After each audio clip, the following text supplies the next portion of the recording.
마태복음 6장 5절에서 8절 말씀입니다. 또 너희는 기도할 때 외식하는 자와 같이 하지 말라. 그들은 사람에게 보이려고 회당과 큰 거리 어귀에 서서 기도하기를 좋아하느니라. 내가 진실로 너희에게 이르노니 그들은 자기 상을 이미 받았느니라. 너는 기도할 때 내 골방에 들어가 문을 닫고 은밀한 중에 계신 내 아버지께 기도하라. 은밀한 중에 보시는 내 아버지께서 갚으시리라. 또 기도할 때에 이방인과 같이 중언부언하지 말라. 그들은 말을 많이 하여야 들으실 줄 생각하느니라. 그러므로 그들을 본받지 말라. 구하기 전에 너희에게 있어야 할 것을 하나님 너희 아버지께서 아시느니라. 아멘. 오늘 말씀에 의지하여서 기도의 교훈 첫 번째 시간으로서 두 가지 함정을 경계하라라는 제목을 가지고 은혜를 나누도록 하겠습니다. 우리가 받은 가장 큰 축복이 있다면, 하나님께 받은 가장 큰 은총이 있다면 무엇일까요? 바로 우리가 우리 아버지 되신 하나님께 기도할 수 있다는 것입니다. 아멘. 마음이 무너져서 어떠한 소망도 가질 수 없을 때, 또 모든 것을 포기하고 그냥 어딘가로 사라져버리고 싶었을 때, 누구에게도 말할 수 없어서 혼자 그냥 가슴 부여잡고 있었을 때, 내 자신이 감당할 수 없는 분노와 또는 그런 연약함과 부끄러움 감정에 내 자신이 사정없이 하염없이 빠져들어가고 있었을 때 주님께 기도할 수 있다라는 것이 얼마나 큰 축복인지 모르겠습니다. 저 또한 정말 감당할 수 없는 고통을 통과했던 삶 가운데 기도를 통해서 다시 한번 주님의 손 붙잡을 수 있었고, 주님께서 이루시는 회복을 경험해 봤기 때문에 이것이 얼마나 큰 축복인지를 정말 당당하게 말할 수 있는 것 같습니다. 우리에게 가장 큰 축복이 있다면 우리 아버지 하나님께 기도할 수 있는 것인 줄 믿습니다. 우리의 기도가 큰 축복인 이유는 오늘 본문 말씀에서도 읽었듯이 8절에서 말하는 것처럼 하나님이 우리 아버지 되심의 관계 속에서 우리의 기도가 이루어지기 때문에 그렇습니다. 우리가 남에게 어떤 것을 구하는 것과 내 아버지 되신 내 부모님에게 어떤 것을 구하는 것에는, 그 모습에는 큰 차이가 있다는 것을 우리 너무나도 잘 알고 있습니다. 그렇기 때문에 우리는 다른 남에게, 나와 아무 관계없는 사람에게 어떤 것을 구하는 것이 아니라 나의 아버지 되시는 하나님께 구하며 나아가는 것이기 때문에 우리들의 기도가 참 복되다라는 것입니다. 아멘. 그래서 오늘과 다음 주는 기도에 관한 가르침을 통해서 예수 그리스도와 연합됨으로 진정한 하나님의 자녀가 된 자들의 기도는 어떠해야 되는지, 어떤 깊이가 있는지, 어떤 성격이 있는지, 어떤 축복이 있는지를 함께 나눠보도록 할 것입니다. 특별히 오늘은 신앙인으로서 우리가 기도해야 할 때 조심해야 할 두 가지를 설명합니다. 그러면서도 그 안에 묻어나 있는 기도의 본질을 살펴보면서 함께 은혜를 누리기를 원합니다. 첫 번째로 오늘 본문 말씀을 통해서 우리들에게 조심하라고 권면하는 것은 바로 외식입니다. 외식. 본문은 외식하여 기도하지 마라라고 가르치고 있습니다. 함께 본문 말씀 5절 6절 다시 한번 읽어보겠습니다. 또 너희는 기도할 때 외식하는 자와 같이 하지 말라. 그들은 사람에게 보이려고 회당과 큰 거리 어귀에 서서 기도하기를 좋아하느니라. 내가 진실로 너희에게 이르노니 그들은 자기의 상을 이미 받았느니라. 너는 기도할 때 내 골방에 들어가 문을 닫고 은밀한 중에 계신 내 아버지께 기도하라. 은밀한 중에 보시는 내 아버지께서 갚으시리라 라고 말씀합니다. 이 말씀을 자칫 잘못 이해하면 마치 회당과 큰 거리에서 기도하는 것, 예를 들면 공적인 기도 등을 대표 기도 등을 금지하는 것처럼 보여질 수도 있겠습니다. 하지만 이는 결코 공적인 기도나 공동 기도, 대표 기도 같은 것들을 금지하는 내용이 아니라 오히려 우리들에게 무엇을 말해주고 있냐면, 습관적으로 사람들 앞에 보여지기 위해서 하는 기도를 주의하라라고 말하고 있는 것입니다.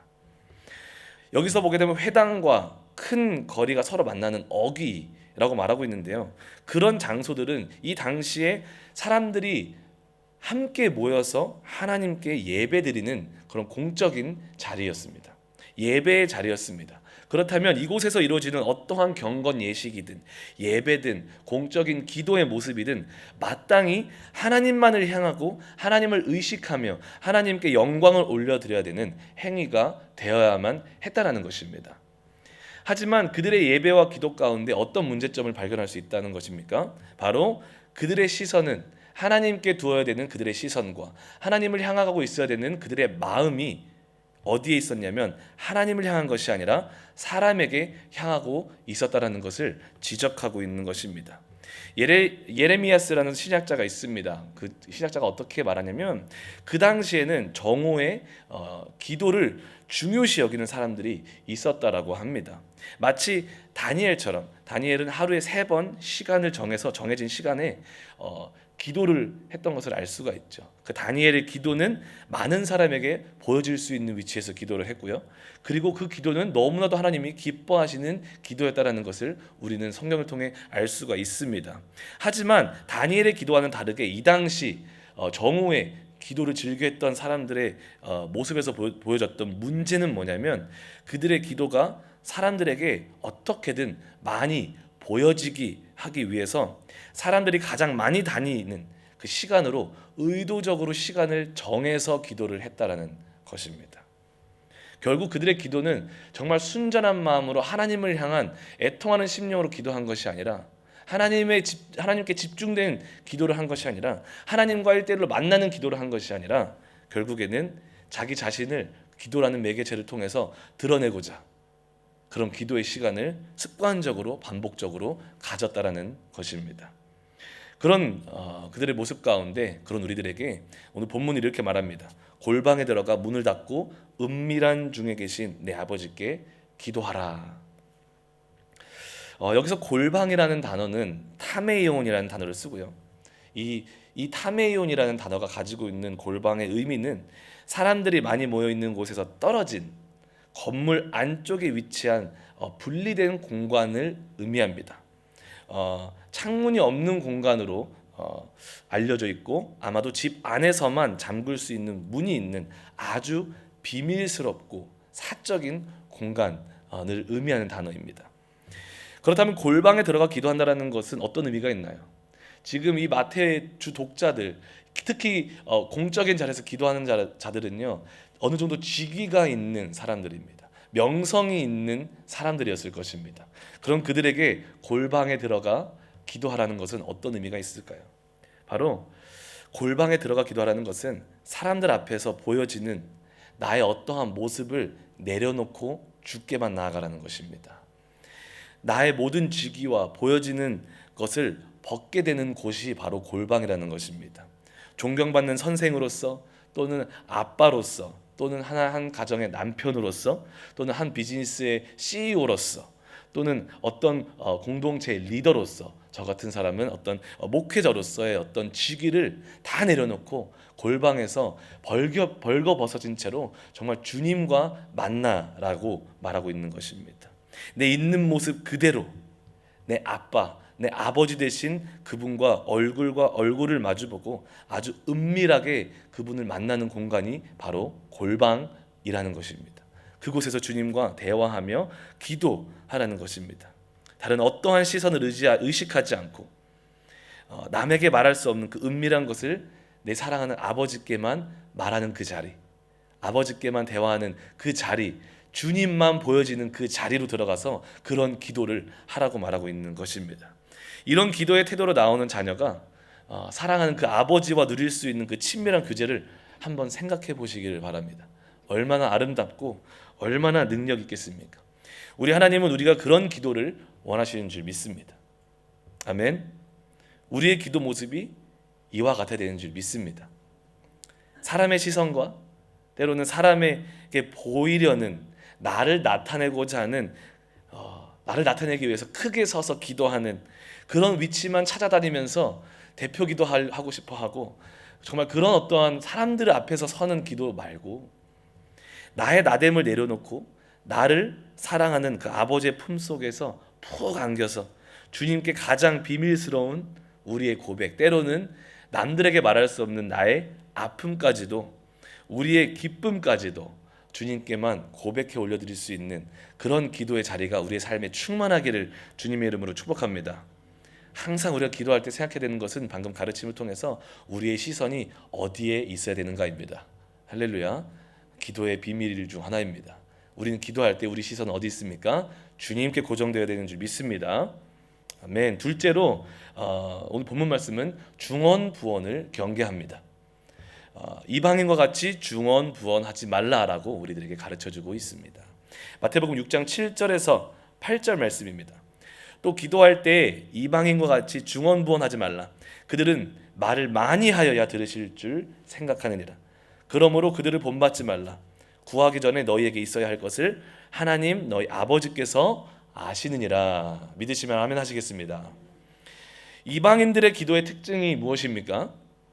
반복적인 의식, 행동 또는 말을 함으로써 그들이 믿고 섬기는 신을 기쁘게 만들고 그들의 신들을 기쁘게 만들음을 통해서 자신들이 원하는 것을 얻고자 하는 것이 바로 그들의 기도의 특징입니다. 그리고 재미난 것은 자신들이 기도하는 그 대상과의 어떠한 인격적인 관계는 중요하지 않다는 것입니다. 자신이 얻고자 하는 것을 얻을 수만 있다면 그 신을 기쁘게 하기 위해서 자기들은 어떤 것이든 반복적으로 할 수 있다는 것입니다. 그래서 여기서 말을 많이 하여야라는 표현이 나오는데요. 원어로 보게 되면 바탈로게오라는 단어를 사용합니다. 의미를 보아하면 의미 없는 중얼거림이라는 뜻입니다. 동시대의 다른 문헌에서는 나오지 않는 단어이지만 히브리어에 보게 되면 텅 빈, 게으른이라는 의미를 가진 바텔이라는 단어와 상당히 유사하다라는 특징을 가지고 있습니다. 결국 이 단어가 전달하는 의미는 분명해집니다. 뭐냐면 기도의 핵심은 말이 아니라 질이다라는 것입니다. 우리의 기도의 핵심은 말이 아니라 말의 양이 아니라 얼마만큼 내가 많이 기도했느냐가 아니라 정말 그 기도에 내가 얼마만큼의 그 기도의 본질을 붙잡고 기도하고 있는가입니다. 그리고 우리 기도의 본질은 바로 우리 기도 가운데 가득히 거하시는 하나님과의 관계인 줄 믿습니다. 아멘. 여러분과 저의 기도가 이방인들이 하는 그 기도와 다를 수 있는 이유는 바로 얼마만큼 우리가 우리 기도 가운데 하나님과의 친밀한 관계가 형성되어 있는가입니다. 솔직히 따지고 보면 저희보다 여기 옆에 있는 우리 이웃들이 더 기도를 열심히 많이 합니다. 지금 라마단을 하는 거 보면은 부끄러워지지 않습니까? 저는 상당히 대단한 존경스럽습니다. 저분들이 아침 해가 뜰 때부터 해가 질 때까지 아무것도 안 먹는다는 사실. 그러면서도 제가 공부를 할 때 테이프라는 곳에서 공부를 하고 있는데 요리 공부를 했습니다. 요리 공부를 하고 있는데 갑자기 어떤 시간이 되면은 클래스였는데도 불구하고 뒤에다가 양탄자를 딱 깔더니 거기에 무릎을 꿇고 335 모여가지고 기도를 어떤 한 방향을 보고 기도를 하는 거예요. 처음엔 너무 충격적이어가지고 애들이 믿음 있는 친구들이었구나, 애들이 기독교인이구나 생각을 했다가 나중에 알고 이들이 기독교인이 아니라 그들의 신들을 정말 이렇게 열심히 섬기는 모습이었다는 것을 알게 되고 참 그들의 모습을 보면서 부끄러울 때가 참 많이 있습니다. 그런데 여러분들, 그런 그들의 기도와 우리의 기도가 다를 수밖에 없는 것은 무엇입니까? 우리의 기도는 바로 그 안에 살아계신 천지 만물을 말씀으로 창조하시고 여러분과 저를 말씀으로 창조하신 하나님과의 관계가 가득히 묻어다 있는 기도이기 때문인 줄 믿습니다. 우리들의 기도도 그럴 수가 있죠. 오늘날 여러분과 또 저의 기도를 자세히 들여다보면 그런 기도를 많이 할 때가 많습니다. 주님과의 인격적 관계가 형성되거나 주님과 인격적인 관계와 상관없이 기계적으로 같은 내용을 반복해서 말하면서 기도하는 모습들도 우리 안에 발견할 때가 있습니다. 주님과의 어떠한 인격적 관계 없이 내가 필요한 것만 얻고자 이거 주소서 저거 주소서 달라달라 기도를 할 때가 참 많이 있다는 것이죠.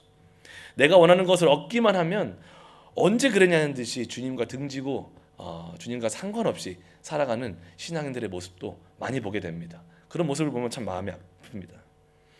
여러분들 다시 생각해 봐야 될 것이, 필요를 얻기 위해서 기도하는 것이 나쁜 것입니까? 그렇지 않습니다. 우리 주님도 성경을 통해서 우리에게 구하라 라고 말씀을 하셨고 우리의 필요에 누구보다도 관심이 많으시고 우리의 필요를 채워주시고 싶어 하시는 분이 우리 하나님이십니다. 믿으십니까? 그리고 우리 예수님께서도 습관적으로 반복적으로 얼마나 기도를 많이 하셨는지 모릅니다. 예수님이 공생애를 겪으시면서 정말 사역의 바쁜 가운데에서도 습관적으로 기도할 곳을 찾았고 주님께 나 기도를 했다라는 것입니다. 결국 우리 필요를 위해서 기도하는 것, 반복적으로 기도하는 것, 기도를 길게 하는 것 나쁜 것 아니라는 것입니다. 너무 중요한 거고 너무나도 우리들의 영적 성숙에 필요한 요소들입니다. 그렇다면 우리들의 기도가 그럼에도 불구하고 다를 수 있는 다르게 하는 것은 무엇인가요? 바로 다시 말씀드리지만 하나님과의 관계입니다. 기도 가운데 형성되어 있는 하나님과 나와의 관계라는 것입니다. 오늘 읽었던 말씀 중에 이렇게 말합니다. 그들을 본받지 말라. 구하기 전에 너희에게 있어야 할 것을 하나님 너희 아버지께서 아시느니라 라고 말씀하고 있습니다. 이 말씀처럼 바로 아버지와 자녀의 관계 속에서 우리가 구하고 기도할 때 우리들의 기도가 이방인의 기도와 달라진다라는 것입니다. 왜냐하면 우리들의 기도 속에는 하나님과 내가 아버지와 자녀의 관계로서 세워져 있기 때문에 그렇습니다. 막연히 내가 원하는 것을 얻기 위해 주님과의 어떠한 인격적 관계 없이 달라달라 하는 기도와 자녀로서 내 아버지에게 그 충만한 신뢰와 어떤 것도 끊을 수 없는 그 사랑 안에서 구하는 기도와는 차원이 다르지 않겠습니까? 큰 차이가 있지 않겠습니까? 예를 들면 제가 동네 아저씨에게 어떤 부탁을 하는 것과 내가 나를 낳아주시고 나를 길러주시고 나를 위해 일평생을 바쳐서 살아오시 나를 키워주시고 사랑하신 나의 부모님한테 어떤 것을 부탁하는 것과는 큰 차이가 있다는 것을 굳이 설명하지 않아도 우리가 다 알 수 있는 대목입니다. 그 아버지와 자녀의 관계 안에서 기도하는 자들은요 어떤 현상이라냐면 그 기도의 태도와 그 기도의 내용까지도 달라질 수밖에 없습니다. 우리가 기도하기에 앞서서 그냥 막연히 내가 원하는 것을 기도하는 그 태도에 앞서서 먼저 하나님과 나와의 관계가 예수 그리스도를 통해서 온전하게 형성되어 있다면 우리들의 기도의 태도가 달라진다는 의미입니다. 우리들의 기도의 내용이 달라진다는 것입니다. 첫 번째로는 진짜 하나님의 자녀된 자들은 아무거나 아무렇게 내 정욕대로 구하지 않게 됩니다. 자녀로서 아버지를 향한 존경의 자세와 예의를 갖춘 기도를 하게 됩니다. 무작정 어떤 상황 가운데 나 칼이 필요하니까 어떤 자녀가 나 칼 줘라고 하는 것이 아니라 정말로 건강한 아빠와 자녀의 관계를 맺고 있다면 그 자녀는 이렇게 부탁했을 것입니다. 아빠, 내가 종이접기를 하다 보니까 칼이 필요한데 칼을 좀 제가 사용해도 될까요? 물어보게 되겠죠. 기도 가운데 아버지에게 아빠 칼을 좀 사용해도 될까요? 그때 사랑하는 아빠를 향한 존경과 예우의 자세로 물어봅니다. 그때 아버지가 뭐라고 할까요? 그냥 칼을 줄까요? 아유, 내 사랑하는 아들아, 칼은 좀 위험하지 않겠니? 아빠가 더 안전하고 좋은 짜잔 가위를 줄게 하면서 더 나은 방법, 더 좋은 것으로 우리에게 허락하실 줄 믿습니다. 이게 바른 관계 속에 이루어지는 기도인 줄 믿습니다. 밑도 끝도 없이 무작정 달라고 하는 것은요 건강한 기도가 아닙니다. 할렐루야. 아버지께 말하고 그리고 아버지 생각을 여쭙고 아버지 의견을 물어보고 때로는 인내할 줄도 알고 아버지가 허락하시는 것을 감사로 받을 줄도 아는 기도, 그런 성숙된 기도가 우리 시드니 순복음교회 안에 가득하기를 원합니다. 두 번째로는 내가 구하는 것이 아버지 이름에 먹칠되지 않을 수 있도록 경우에 합당한 것을 구하는 성숙한 기도가 됩니다. 돌아온 탕자 이야기를 보면 알 수 있죠. 모든 기도가 다 좋은 것이 아닙니다. 그렇죠? 아버지가 뻔히 살아계신데 자기에게 상속될 재산을 달라고 하는 것, 이것이 말이 됩니까? 만약에 제가 똑같이 저희 아버지한테 가서 이렇게 말을 했다면 저희 아버지는 저의 다리를 부서뜨렸을 것입니다. 할렐루야. 누가 보면 이런 파렴치한 아들이 없죠. 그러나 정말 건강한 관계가 형성된 하나님의 자녀들은요 이런 기도를 하지 않는다라는 것입니다. 정말 경우에 합당한 것, 아버지의 영광이 드러날 수 있는 것, 아버지의 이름에 영예가 되는 기도를 하게 된다라는 것입니다. 세 번째로 자녀로서 아버지께 구할 수 있는 것을 구하게 됩니다. 제 딸이 있습니다. 저희 두 딸이 있는데 말을 너무 좋아합니다. 수십 가지의 종류가 있는지, 말도 수십 가지의 종류가 있는 거 아십니까? 저는 우리 딸들 때문에 처음 알게 됐습니다. 딸을 말을 너무 좋아하니까 그 둘이 항상 시간이 있으면 종이를 꺼내고 뭘 하냐면 그 말을 그리기 시작하는 거예요. 얘는 이런 특징이 있어. 저 말은 저런 특징이 있어. 이름 다 적어가면서 막 말을 하는데 그 그림 말로만 만족할 수 있겠습니까? 이제는 장난감 말을 사달라고 하는 겁니다. 그래서 K마트를 가면은 1불짜리, 2불짜리 하나씩 콜렉트를 해요. 자기가 원하는 종류의 말이 없을 때는 그냥 지나칩니다. 근데 자기가 정말 워낙 갖고 싶어하는 말의 종류가 있으면 하나씩 사는 거예요. 막 수십 개를 모아놓고 때로는 말을 너무 좋아하니까 버린 박스를 주워오더니 그 박스를 다 찢어가지고 뭘 만드냐면 마구간을 만듭니다. 그 장난감 말 집을 만들어줘요. 거기다가 막 종이로 막 접어가지고 숟가락도 만들어주고 물병도 만들어주고 얼마나 이쁜지 몰라요.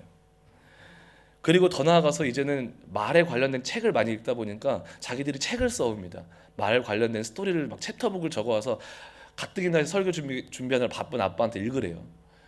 읽어야죠 뭐. 읽고 너무 잘했어. 무슨 말인지 하나도 모르겠지만 너무 잘 적었어. 그런 시간을 하는데 하루는 두 딸이 이러는 거예요. 아빠 부르면서 아빠 나 홀스 라이딩이 하고 싶어. 이런 이 어디까지 갈까 생각이 드는 거죠. 진짜 말이 너무 타고 싶은 거예요. 딸들이 너무 타고 싶은 거예요. 장난감도 안 돼. 그림도 그려봤고 이야기도 적어봤다가 근데 그 딸들이 그러는 거예요. 아빠 나 진짜 말이 너무 타고 싶어. 근데 홀스 라이딩이 2명 하면 좀 비싸거든요. 엄두를 못 내고 있었습니다. 근데 딱 그날은 이상하게 그 딸들이 요구하는 그 내용에 집중되는 게 아니라 아빠라는 단어에 집중되는 거예요. 아빠에서 이미 게임 끝났습니다. 아빠 그래 아빠 내가 아빠지 그래 방법을 찾기 시작하더라고요.